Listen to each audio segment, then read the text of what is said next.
Hello YouTube, this is going to be a video review of the White Hat Maxtuck holster.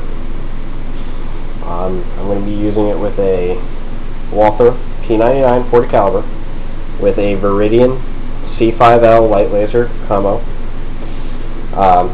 For safety reasons, we're going to do a check. Chamber empty. Magazine well. Also empty. I'm going to compare this to the holster that I had before.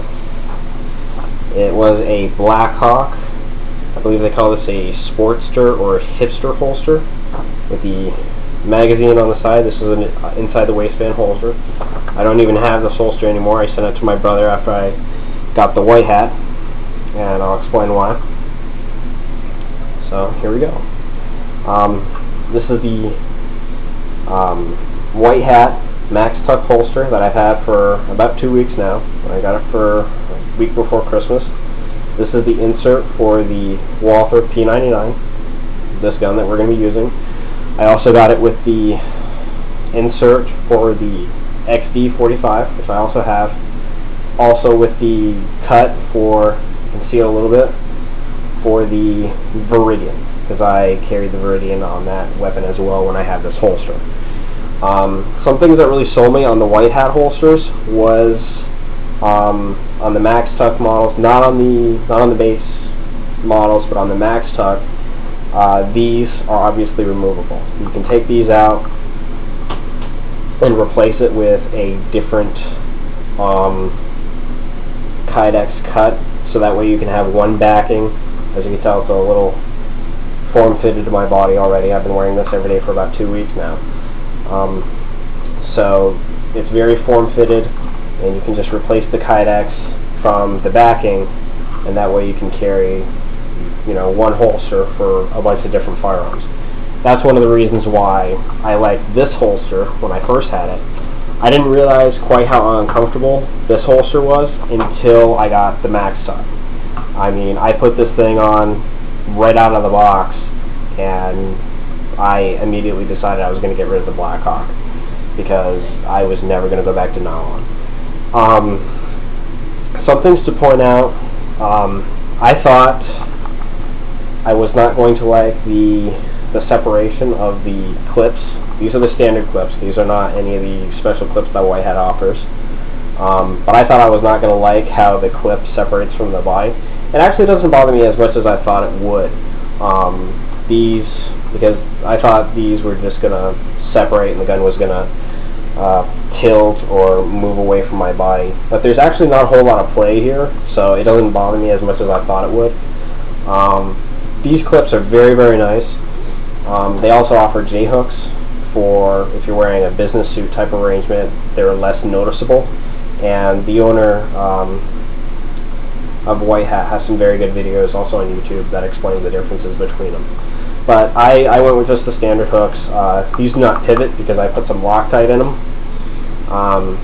As you actually get a little card from White Hat that says once you wear it for a little bit and you have these clips where you want them to be, to place, you know, just to drop a Loctite so they don't back out, because the card says they have a tendency to do that, and it's fine. It's still as comfortable.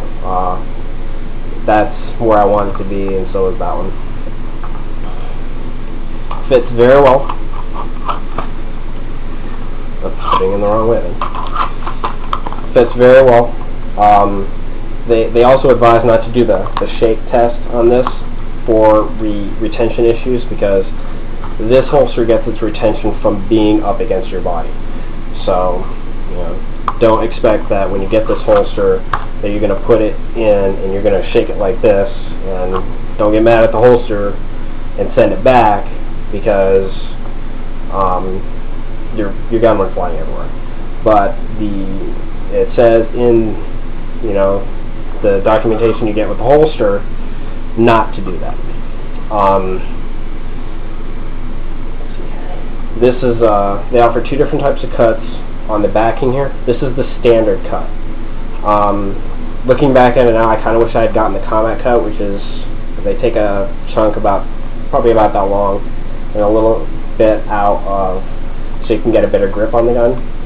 It's a personal preference kind of thing. I wish I'd gotten the combat cut at this point, but I'm happy with either. It's still a very, very comfortable holster. You can still, you know, as you're wearing it, you can still get a very, very, very comfortable grip on it.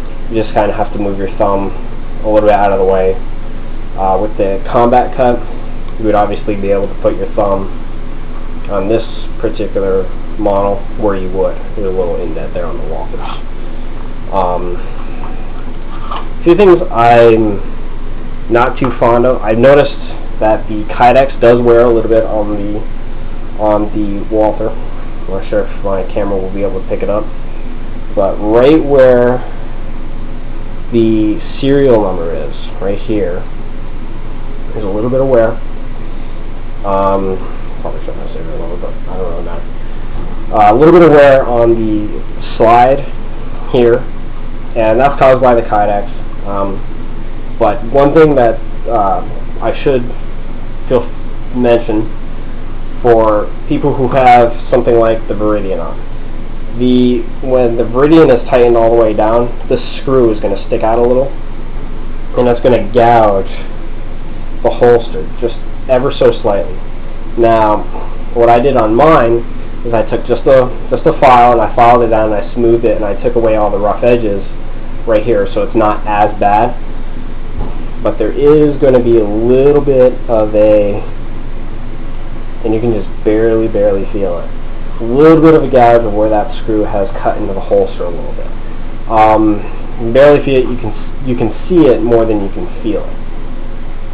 But that's more of a cosmetic issue. It doesn't do anything to the holster. You can't even see it on the other side.